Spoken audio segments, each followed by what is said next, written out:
Good morning, Alex and friends. I'm Grace. Today is Sunday, May 31st, 2026, and you're listening to Alex's News.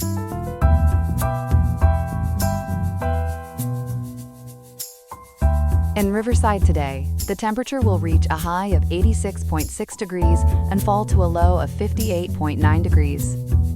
It is a pleasant day to enjoy the outdoors while keeping an eye on the shifting conditions as the sun sets. Later in the show, we are taking a closer look at the directives behind Prime Minister Netanyahu ordering the IDF to control a significant portion of Gaza. We will also examine the intense legal battle that has emerged following a historic reduction in homelessness and the subsequent debates over how federal funding is distributed. We have plenty of other stories to cover as well. All this and more coming up on Alex's News. Stay tuned.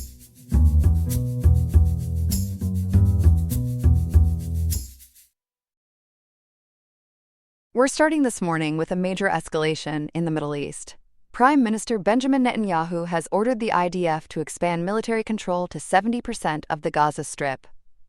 Our reporter Ethan has been tracking the diplomatic fallout. Ethan, good morning. What exactly did Netanyahu announce?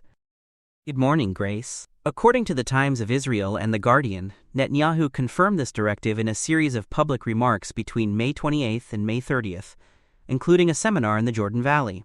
He said Israel has already incrementally pushed its footprint to roughly 60% of Gaza. Now he's ordering the IDF to take it to 70%. And when someone at the Ein Prat Leadership Academy asked about taking 100%, Netanyahu reportedly said, quote, "First 70%. We'll start with that," end quote. That's a striking answer. What's the stated military goal behind this expansion? The Prime Minister says the aim is to, quote, "tighten the grip," end quote, on remaining Hamas elements and make sure the group can't return to power. But The Guardian reports there's a broader objective some Israeli ministers are openly confirming. That goal involves the large-scale expulsion of Palestinians from the territory. It's tied to what's being called a voluntary emigration plan, recently advocated by Defense Minister Israel Katz. Now, there was a ceasefire in place. Walk us through what's being broken here. Right, this is the heart of the controversy. The agreement is called the Comprehensive Plan to End the Gaza Conflict.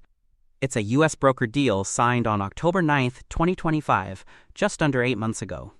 The Times of Israel notes the deal established a specific demarcation known as the Yellow Line, which set very clear territorial limits. And what did that yellow line actually divide? Under the original terms, Israel was permitted to maintain military control over about 53% of Gaza, mainly buffer zones, and the Philadelphia corridor. The remaining 47%, largely the western coastal areas, was to stay under Palestinian administrative control. There was also a phased withdrawal built in.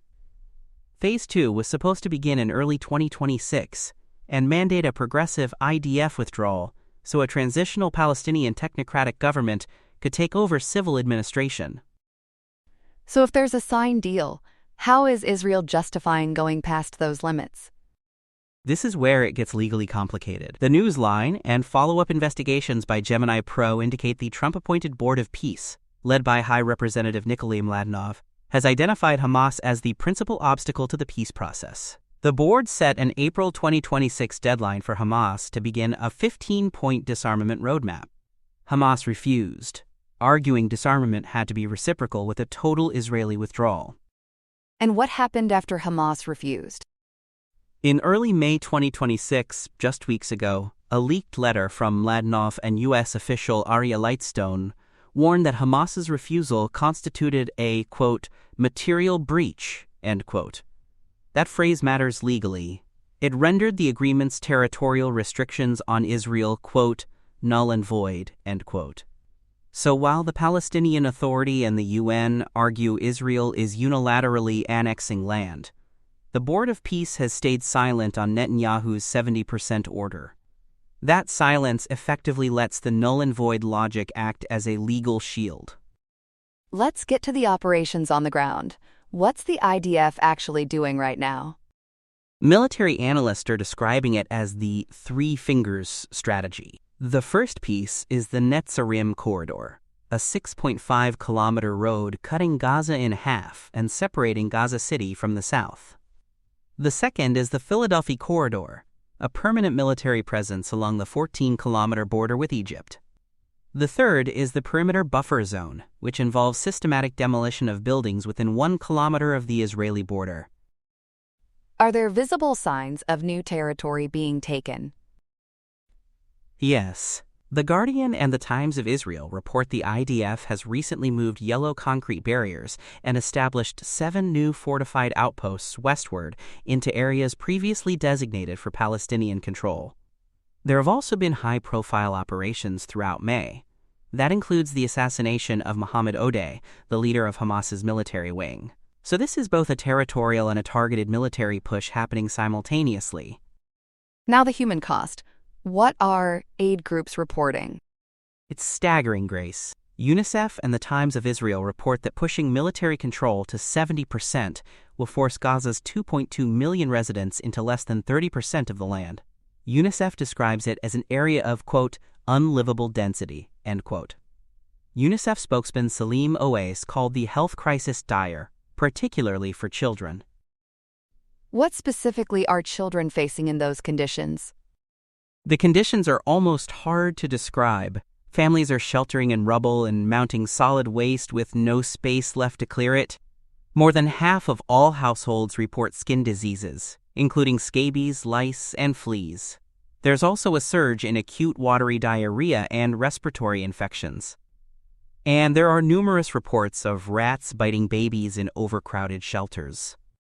That's horrifying. Was there a specific case that drew attention? Owais highlighted the case of a 4-year-old girl named Masa, who was bitten by a rat in a building where sewage leaks through the ceiling. And as of today, May 31st, 2026, there is not a single fully functioning hospital across the entire Gaza Strip able to handle the influx of sick and injured children. That's the medical reality on the ground right now. How is the international community responding to all of this? It's a sharply divided reaction. The Newsline reports the Palestinian Authority has slammed the expansion as a, quote, serious violation of the foundations of the ceasefire, end quote. They're calling for an emergency session of the UN Security Council. The U.S. Board of Peace, as I mentioned, has stayed silent, but European allies have spoken up. What are the Europeans saying specifically? The Times of Israel reports the British Foreign Office called the expansion, quote, unacceptable, end quote. Germany's foreign ministry expressed concern over a, quote, permanent division, end quote, of the Palestinian territory. France has also been sought for comment regarding the risk of de facto annexation. There's growing concern about a potential, quote, forced transfer, end quote, of the population, which constitutes a war crime under international law. And what's Hamas itself saying about all this? Hamas spokesman Bassem Naim told AFP the expansion is an attempt to, quote, impose a new reality of occupation, end quote, while the, quote, killing and starvation continue, end quote. And the voices of ordinary displaced civilians may be the most haunting. A 72-year-old man named Mohammed al-Shagra, sheltering in Khan Yunis, asked reporters, quote, where do we go? To the sea? There is no space, end quote. Ethan, looking ahead, what should our listeners watch for in the coming days? 2 things, Grace. First, whether the UN Security Council actually convenes that emergency session the Palestinian Authority is demanding, and whether the U.S. uses its veto. Second, watch the Board of Peace. Their continued silence is itself a policy choice. If Mladenov or Arya Lightstone publicly endorse the 70% expansion, that effectively rewrites the October 2025 agreement. And the humanitarian situation, especially for children, will likely worsen quickly as more people are pushed into less space. Ethan, thank you for breaking all of that down for us this morning. We'll be tracking every development. Thanks, Grace. Glad to be with you. Now to our second story this morning, a major shift in how America addresses homelessness, and a legal showdown that could reshape federal policy by the end of this week. For the first time in nearly a decade, the numbers are actually going down, but the fight over why and what comes next is intensifying. Our reporter Chloe has been digging into this all morning. Chloe, good to have you with us. Good morning, Grace. Yes, this is a story with two big threads, and they're tangled together in ways that really matter for hundreds of thousands of Americans. The U.S. Department of Housing and Urban Development released its 2025 Annual Homelessness Assessment Report just 2 days ago on May 29th. That report was actually delayed by 5 months, which is unusual, and it's landing right in the middle of a fierce political and legal battle. So let's start with those numbers. What exactly did the new report find? The headline figure is striking, Grace. An estimated 745,652 people were experiencing homelessness nationwide in January of 2025. That's a 3.3% decrease from 2024, and it's the first national decline in nearly 10 years. The data comes from what's called point-in-time counts, which are conducted in January each year, so this is the most comprehensive snapshot the federal government produces. And California has been the epicenter of this crisis for years. How did the state fare? California still holds nearly a quarter of the country's unhoused population, but its numbers did drop to 181,934. That's a 2.8% decrease. According to CalMatters and reports from the Newsom administration, some regions saw an even sharper 9% drop in unsheltered homelessness. That's the population living in cars, tents, or directly on the streets, which is often considered the hardest group to reach. That's significant. Were there standout success stories in specific states or cities? Absolutely. Illinois reported a massive 44% decrease, followed by Hawaii at 41%, Florida at 11%, and New York at 8%.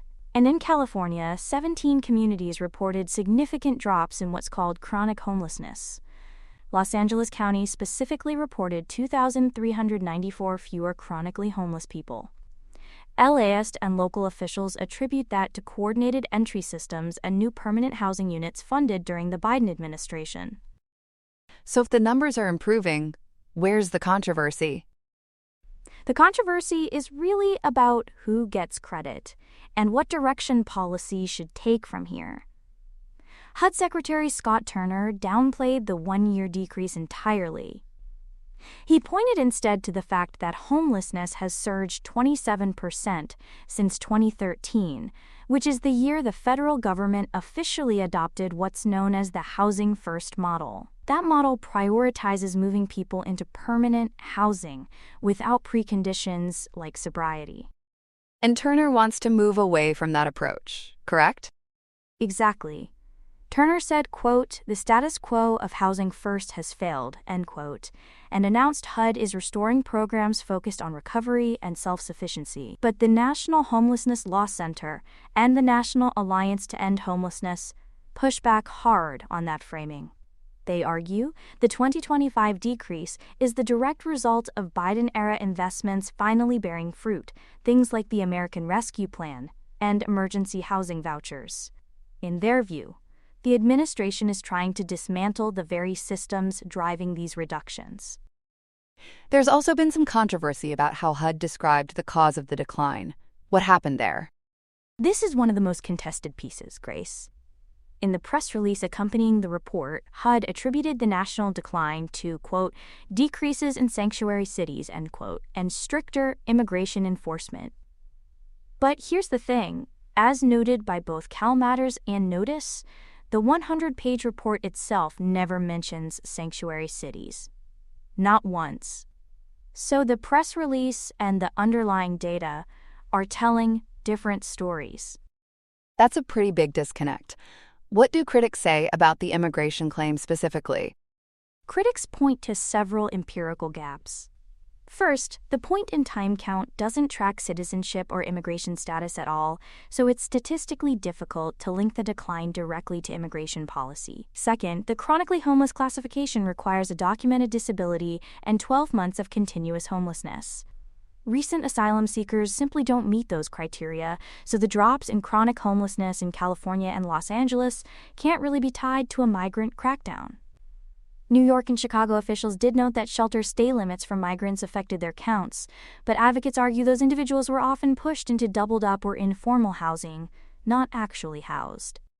Let's turn to what's happening tomorrow. There's a major HUD funding announcement scheduled for June 1st. Walk us through that. Right. This is the fiscal year 2026 Continuum of Care Notice of Funding Opportunity, often shortened to NOFO. HUD itself is calling it a drastic paradigm shift. According to reporting from Multifamily Dive and Smart Cities Dive, new transitional housing projects would have to require participants to engage in 40 hours per week of supportive services, like addiction treatment and job training. The NOFO also rewards programs that include sobriety and work requirements, which is a direct reversal of the no-barrier housing-first approach. And I understand there are also big changes to how existing programs get funded. Yes, and this is where current providers are really alarmed. The Tier 1 protection for existing projects has been slashed from 95% down to 60%. That effectively forces 40% of existing projects to compete against new treatment-first priorities for their funding. And for the first time, applicants are encouraged to partner with law enforcement to address street encampments. So you're seeing a fundamental rewiring of how federal homelessness dollars get distributed. That brings us to the legal fight. California Attorney General Rob Bonta is leading a major coalition. What's the latest there? As of today, Bonta is leading a coalition of 19 states plus the District of Columbia. They've filed a motion to enforce a preliminary injunction and a request for a temporary restraining order to block tomorrow's release of the NOFO. The legal battle actually traces back to December of 2025, about 6 months ago, when U.S. District Judge Mary McElroy issued a preliminary injunction halting HUD's earlier attempt to divert funding away from Housing First. The judge described the administration's actions as, quote, slapdash imposition of political whims, end quote, that violated the Administrative Procedure Act.